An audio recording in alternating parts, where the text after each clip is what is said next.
S4 episode 10. Hey, that was our theme music. We have no idea what it was. I'm Hillary. I'm Davida. And we're the two Pilates chicks. It's season 4, episode 10. Ooh, we're in double digits. Nice. Ooh, so exciting. And today is kind of, again, something we saw like last episode. We saw an article. You found it. You saw it like a little slideshow. Yeah, on a little social Instagram media. post. Yeah, it was a post about like that hot topic of contemporary Versus classical and traditional, whatever. And the main point that I saw that I really liked was this really well-known, amazing instructor saying that it's okay to be creative. And I liked her like caveat saying, you know, we're not saying make everything up always all the time. Make it up as you go. Yeah, but her main point of essentially what we always say of our whole purpose is teaching the body in front of us. Yes. That's our main point, no matter if we're teaching classical, contemporary, traditional, rehab, whatever. We're not teaching Joe's workout to Mark. Yeah, it's... You had to think of two names. Two names. We're teaching to this client, what does this person need today? What are their issues? What do we need to do and why? And so her whole purpose of it's okay to be creative, and we can be creative, but we can do it on top of the foundation that we learn in our teacher training programs, the education we know, that foundation. So we start with a foundation and then we can build from there to what this person needs. Yes. Because I think, like, I'll say this, when you first shot it to me, and it was like, because it was the slides and you had to like slide through them. So the first one I was like, in my mind, I was like, I don't see how this is for us, because I thought, get creative, my mind went to like standing on the reformer, holding this, holding that, you know, like that whole proppy thing we've talked about before. And then you're like, no, just keep going. Yeah. And I'm like, oh, so it took a while to get into it. But yeah, I think that's the whole thing, is what she was saying, which I love, is, and I tell this to people in my teacher training, is like you're learning Joseph Pilates' work and the foundation and the why and the purpose and teaching to that body in front of you. And then when you do get out in the world, it doesn't mean that you're like stuck in this is how I teach, but you can build off that knowing that you're still working in this vein that's for that client and helping them get stronger, get better, whatever it is. And sometimes we have to be creative because that client isn't connecting or getting it. And so you've got to kind of think, how do I get this person's mind and body to understand what we're asking it to do? And sometimes a client can't do something or shouldn't do something. And so we can be creative in, okay, how can I adapt this maybe traditional exercise to change it in a way where they're able to do what I'm wanting them to do? What am I wanting them to do, and why do they need to do that, and how can I get them to be able to do that? Yeah, like when getting creative, what is the goal? Like, what is it you're trying to accomplish for that client? Yeah. Instead of like my first thought process was of like, oh, let's just see what happens and throw all this stuff and make up a new exercise. Yeah. Brand new. Yeah, no. But using our educated knowledge that we learn in all of our teacher training programs, and you know, there's a lot of, like you were saying, that your mentoring sessions go in this way, where there's a lot of these different training programs, either bridging or mentoring, where people can be certified in one way. So maybe they're certified traditionally or classically, and then somebody else is certified contemporarily. And there's things we can learn from both types. Yeah. And one person, let's say, like I get certified traditionally, and then I want to learn some contemporary movements. And there's ways to like learn that afterwards. Yeah. You're still using your foundation. Exactly. It's not gonna you're not gonna be like throwing out what you've already learned. You're enhancing, or you're getting deeper, or you're finding things that work for you as a teacher. And I tell people that because I've had people come to me who went through contemporary or even classically trained or whatever you want to say, but kind of got out in 5 years and were like, I'm just feeling lost. I just don't feel like, why am I giving this to this client? What is my purpose here? So even that kind of aspect of it, whether you're going to someone who's going to be more contemporary or whatever, it's like, how is that affecting you as a teacher to be able to, like you said, teach that body in front of you? Yeah. And not feel lost and not feel like you're having to road things and just like see what happens and make things up. It's like you've got to feel like you know why you're doing what you're doing. Yeah. Why are we picking a certain exercise?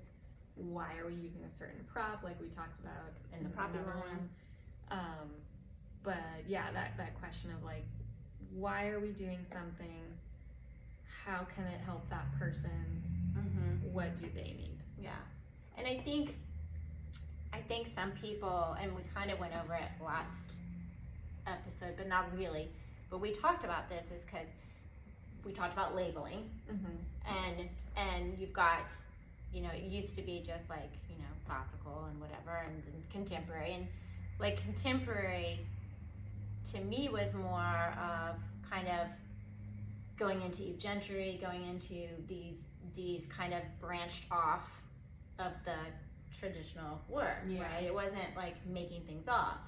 And so I think with the labeling and things with contemporary, sometimes people think of contemporary as that making something up and that kind of like whatever, they're on the reformer with whatever they're doing, like blah, reformer blah, blah. fitness, like we talked about in the last one. And so it's kind of understanding when you're teaching and getting creative that contemporary, whatever it is, you've got a foundation. You've got that learned skill from your training that you can base off of. Yeah, and you base it off of. I like that. I mean, it's all, if you think about it, like it's all layers. It's all I like the layers. Different, like they say in Shrek, like an onion, like all the different layers. And so you have like at the core foundation, you have your like traditional work that's based on the original methodology. And then you have some like contemporary after that, like layered in, where it's maybe you have the what we call the elders, the people who then like worked with him and were those first generation teachers. But then they started doing some extra stuff that they added to it. Put their, like it was their, like you said, they had the foundation, right? And then they kind of, it wasn't like they just made stuff up to make it up. Yeah. It had a purpose and it built into what they were trying to get that client to understand. Yeah. And then, and then you can go out and out from there into what we were talking about in the last one of like reformer fitness and all of the other stuff. And within that, like what I do a lot of with my like rehabilitation clients and my Pilates-based corrective exercise work, it's based on Pilates. There's the foundation of what Pilates is. And then depending again what this client needs, what they're coming to me for whatever reason, we're adding in some PT exercises. We're adding in some variations of things. We're taking certain things out we're not going to do. There's very particular reasons for things. Yeah. And I think that's important because like, yes, like I teach a certain way, but then I'll have a client that comes in, and we talked about this, I think it might have been the last episode, where, and I've talked about this with Kara Reeser too, because when I went through the heritage training, it's like, you're going to have people that come in that can't do Pilates, meaning they have injuries, they have things going on, so it's like pre-Pilates, right? Or it's rehab or whatever it is. And so I'll have students observing that are going through the training, and they're like, what's that? What is, and it's like, okay, well, that's not Pilates. Right. But this is but it's based off, and like you said, I'm trying to get their movement as if whatever it is they would be doing in Pilates, but in a totally different way. Yeah. But it's still the same. It's the same foundation. It's the same purpose. but it's not what you would call classical or traditional. Exactly. But it's under this umbrella of what is like what works along with Pilates. Yes.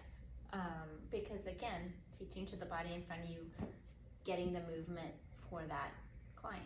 Yeah. That is needed. Yeah.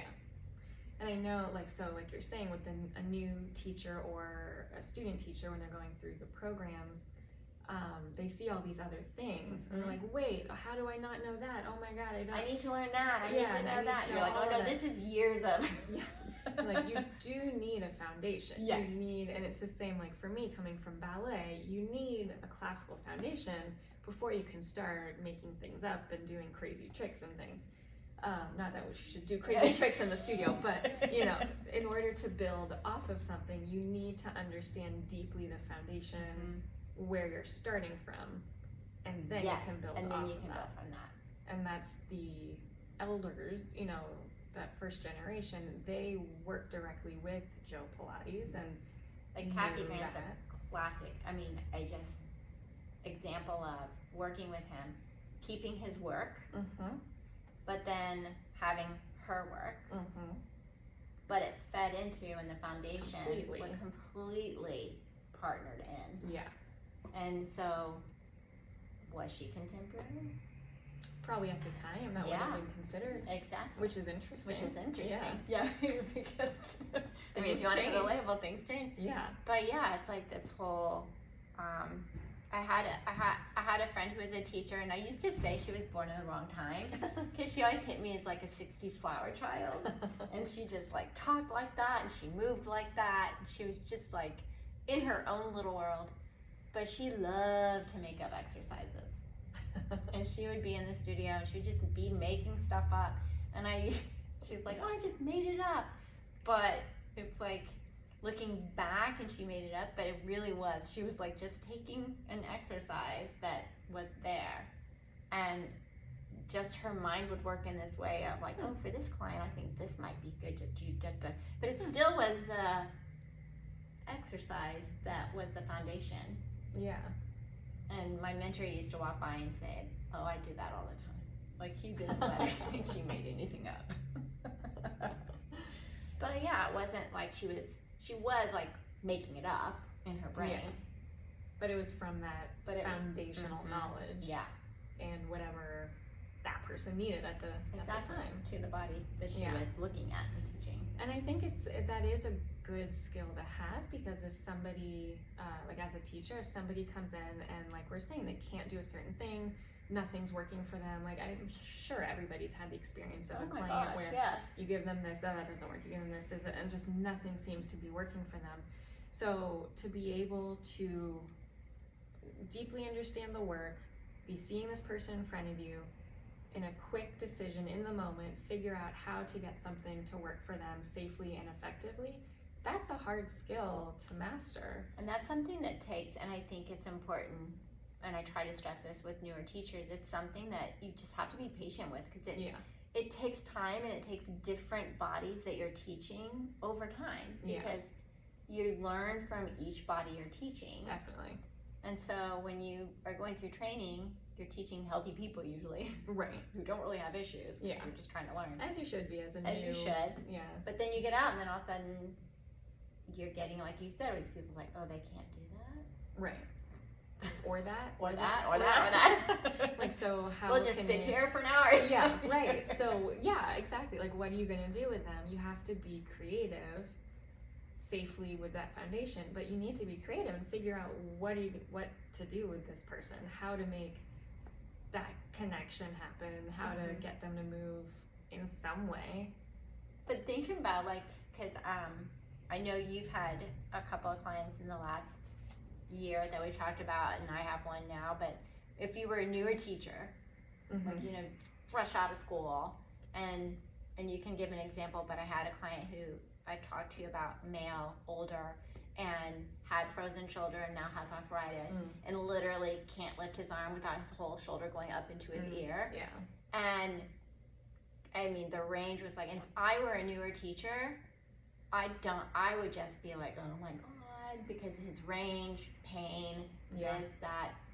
But again, even for us and teachers that have been teaching forever, Still challenging. it's still challenging. And it's still learning, because he's not the same as some other client that I might have had that had frozen shoulder and arthritis. Right. He's a totally different mindset, movement, what works, what doesn't work, what connects, doesn't connect. So that's something that you have to learn Takes all the time. Yeah. You just keep learning You about just keep, and you've got to be, like you said, you've got to figure it out. You've got to be creative in terms of how am I going to get this connection to get a range of movement for him, to understand where his arm is coming from and what his range is, and how to move that arm in the shoulder. The how. Yeah. Yeah. And that makes a huge difference. I mean, and yeah, you need patience.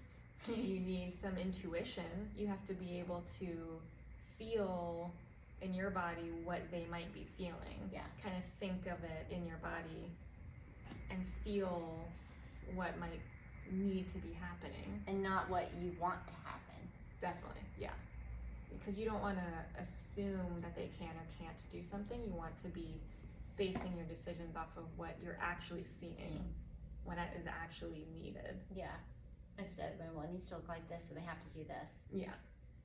No, it doesn't. I might not be able to. That might not happen. But asking, I guess we have this conversation a lot when we see some things, and you're like, why? Yeah. What's the purpose? What are you trying to accomplish with this client, with this creative thing that you are trying? Right. And so you mean when we see things like some posts or something, and there's a fancy exercise. Like a fancy exercise where it's really proppy, which we've kind of talked about. So there's like this line of, yes, being creative, but then not like creative in terms of where it doesn't apply to that client anymore, where it's not benefiting their movement. Where it's just like, you're just doing an exercise for the sake of doing it. There might not be a deeper reason, a purpose behind it. Yeah.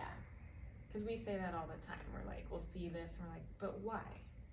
And we're not saying it like, and it's like, I really want it, why? Yeah. What is the thought process there? Like, actually, why? Why? What are you doing that movement for? Yeah. And occasionally, like, I know social media is like, everyone wants the attention. Sometimes there's ones where you're just like, oh, they're just like doing a fancy whatever. Crazy and like, cool and fun, and it's for the visual aspect. It's for the visual aspect. But if you're doing something, like I always say, like, what's the cost benefit analysis of an exercise? If you're doing something that, if your purpose, if your why is one thing, is what you're showing safe and effective for the thing you're trying to do, and if it's not safe, then is there a better way to get to that why? Is that like, like cost benefits, pro con, can you do it safer if you're just doing something fancy? Yeah, I think I see what you're saying. My brain's like, catching up. Yeah, I'm catching up. But if the purpose, if you're doing some crazy thing and like on something next to the reformer, if there's the possibility of sliding off of something. Oh yeah, that's happened. I've seen that. It happens. Like and in some of the group classes, they'll do like the box next to the thing. And the floor slip and pushes. Yeah. And there's some fun exercises like that. But for a certain person, do you need to do that exercise in that way? Or is there a way to achieve the same effect better? Safer. For that person. Yeah. And I think that's really, it's like when you see, even with traditional classical exercises, and you see a teacher want to give like a fancy, and I use the word fancy, like more advanced in terms of complex and whatever, putting them in a position that they can't get into on their own. Like they need assistance to get into it. Yeah, like airplane or something where it's like, they can't get their hips up anyway, and it's like getting these people into positions that you're like, why? Yeah. Why does this person need to do that fancy exercise? Is it going to benefit them? Right. Is it going to help them with their movement? Yeah. It's kind of the same thing. It's like you can go too far creatively, whatever. Yeah. Or give them things where they're like, why? Yeah. I mean, there's honestly a few classical exercises that I have never taught somebody, and I never will, because I just don't agree that it's effective. Well, and for your clients, why, if you're like, Yeah. why am I gonna give this to the client? I don't know. Yeah. And so I'll do something with them, something different. Yeah. Something, we'll add something to it, or take something out of it, out of the exercise, because it just doesn't work for them. When I think, and I can't remember which episode we did this on, but there was one conversation we had about, and I think it might have been with talking about clients' issues and challenges, somewhere in that personalities kind of series we did, and about the client that saw someone doing something and wanted to do that, and the teacher was like, no, because it wasn't safe for that person. And that, you know, and I ran into that a lot when I taught at my studio in Houston. It was bigger, and I had like one point there were like 12 teachers, so there's like all this stuff going on, right? Multiple sessions, and clients that had issues would see something happening. I I want to do that, and you're like that's cool. Oh, no, you can't do no. that. Yeah, it's not that No. you can't, it's that you shouldn't do that. Yeah. And what's the point of you doing Yeah. that? I didn't say that, but it's going in my mind. But yeah, it's like knowing that's like, do I really want to give that to the client? Right. Because why? Yeah. How's that going to help them? I'm not gonna give monkey swing to my 84-year-old with someone with vertigo. a bad hip. Oh yeah, Vertigo, no. Nope. No. But yeah, it's kind of like even not getting creative, even just like you said, some of the more complex exercises, it's like some people will never see teaser on the box. Yeah. It's just work. Why? Yeah. Why do I need to give that to that client? Right. There's no reason. And there can be some very advanced people. I have one client who's fairly advanced, and she can do almost anything. She's in her 50s, and she's very athletic, and she cannot do a teaser on a box in the classical way. She just can't. Yeah. It's just, and we build up to it, and we've done all the other things to Not happening for her. just her shape. It just doesn't work for her. Not So we do it happening. in a different way, and I've built in other things where she can do a similar idea, get the same effect of that purpose of that exercise in a different way. And it's like, you know, when she does teaser on the box, why she can't do it, because you can see what's going on. So it's like, well, why do I keep having her do that when we can go over here? Yeah. And we can do all these things that it's going to benefit her without putting her in this Uncomfortable, both, I can't do this. like, physically uncomfortable and being frustrated. Exactly. And then thinking, I fail. no, there's other things to do. So I don't know. I mean, did we just ramble off? Or we, Oh, yeah, we always do. ramble off. But I mean, the bottom line is something that you and I talk about all the time, is teaching to the body in front of you. Whether you get creative with it or not, and knowing why. Why? That's like that should be like the number one. No. Why are we picking this exercise Yes. for this person? What is the purpose? Because I mean, What are we trying to do? there are times and times. Why am I doing this? Yeah. Well, especially like stomach massage. People have a hard time What is the connecting. purpose of this? Why Why am I doing this? Yeah. And you should be able to say, because da da da da da da da da. And it's going to be a different answer. For every client. For different people. Yeah. And that's what I love about Pilates and teaching Pilates, whether you get creative or stick to what you know and learned and don't delve off into like, because you and I both have studied with different people. You kind of go through your career and go, oh, that person's thought process really speaks to me. I'm gonna like see what I can learn. So that all happens, but I totally lost my train of thought. I really did. What was I saying? I don't know. I don't know what I was saying.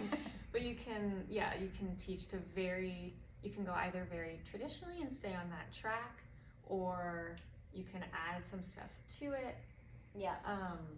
But I think being with that client and teaching to that client,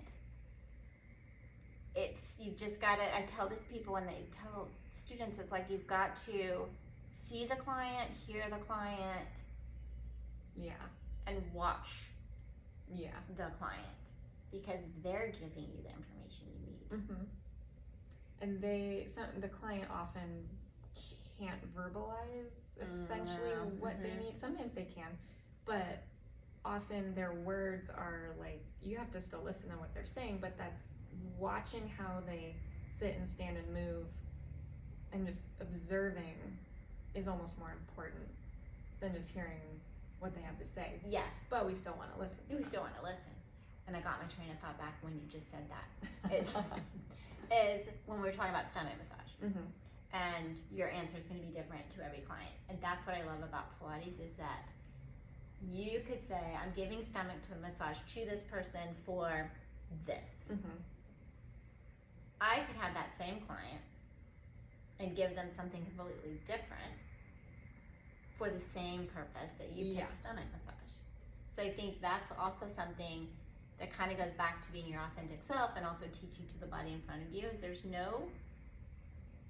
wrong, you could hurt the client. Yeah, there's some contraindications and precautions. But, I mean, your eye as a teacher, and like you said, what you're seeing and hearing from that client is going to be heard differently from another teacher. Yeah. And they're going to see things differently. So that's what's so great, is you can go in a way that maybe someone else would be like, well, that's not right. But it's like, it is. Different approach. A different approach. So technically, Pilates in general kind of just is creative. Exactly. Even if you're sticking traditionally. Even if you're sticking to traditional or classical or whatever it is. Because you're getting creative in terms of what you're choosing to give that client. Because I can remember, and you probably did too, like, and it happens all the time where you watch teachers and you're like, why are they giving that to that client? But you don't know what's going on in the teacher's mind. Yeah. What they're seeing. Because you're seeing something completely different. Focusing on something different, and there are different approaches, different backgrounds. Yeah. I love that. And it's all okay. It's all okay. And I think it's like there's just no, I mean, I think for me the main thing is like, you just don't want to watch someone hurting a client. So as long as the client is safe, then you're like, okay. Yeah. Go for it. Be safe and purposeful. Why? Why no, are you picking why? We should have shirts. No, why? They can match our Vespas. We're sponsoring ourselves.